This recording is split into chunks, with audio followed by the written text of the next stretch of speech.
কারেন্টেরই কিন্তু ধূম না। না চালাও কি এটা? সাউন্ড বার বল। হ্যাঁ তুমি কি হাতে নিয়ে থাকবে নাকি এরকম? হ্যাঁ এরকম আবার ধরে থাকবে প্লাস্টিকটা হলো। এই যে এই সাউন্ড বারটা দেখছো, এই জিনিসটা কেনারই মায়ের অনেক দিনকার ইচ্ছা ছিল।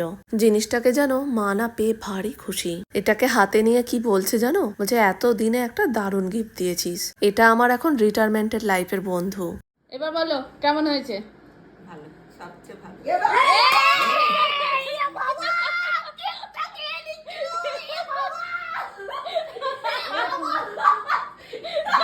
মায়ের কাজ দিয়েই যাচ্ছে। যেই দেখছে দেখে সবাই ব্যস্ত। ওর কাজ করছে। এ কি সোজা কুকুরে না? রকি তো মানে একটু ভালো না তো। ওর কিন্তু এটা খুব ফেভারিট। এর আগে বল চকলেটের দেওয়া হয়েছিল, ও খায়নি। তুই রকি? আচ্ছা তোকে দেবো, দাঁড়া ওয়েট। আমার ধরপড় করে উঠেছে। চলো এর বাদ বাকি ভিডিওটা নয় সেকেন্ড পার্টি তোমাদের সাথে শেয়ার করব। এখনকার মতন এখানে ভিডিওটা শেষ করছি। যদি ভালো লেগে থাকে অবশ্যই যাওয়ার আগে একটা লাইক শেয়ার করো।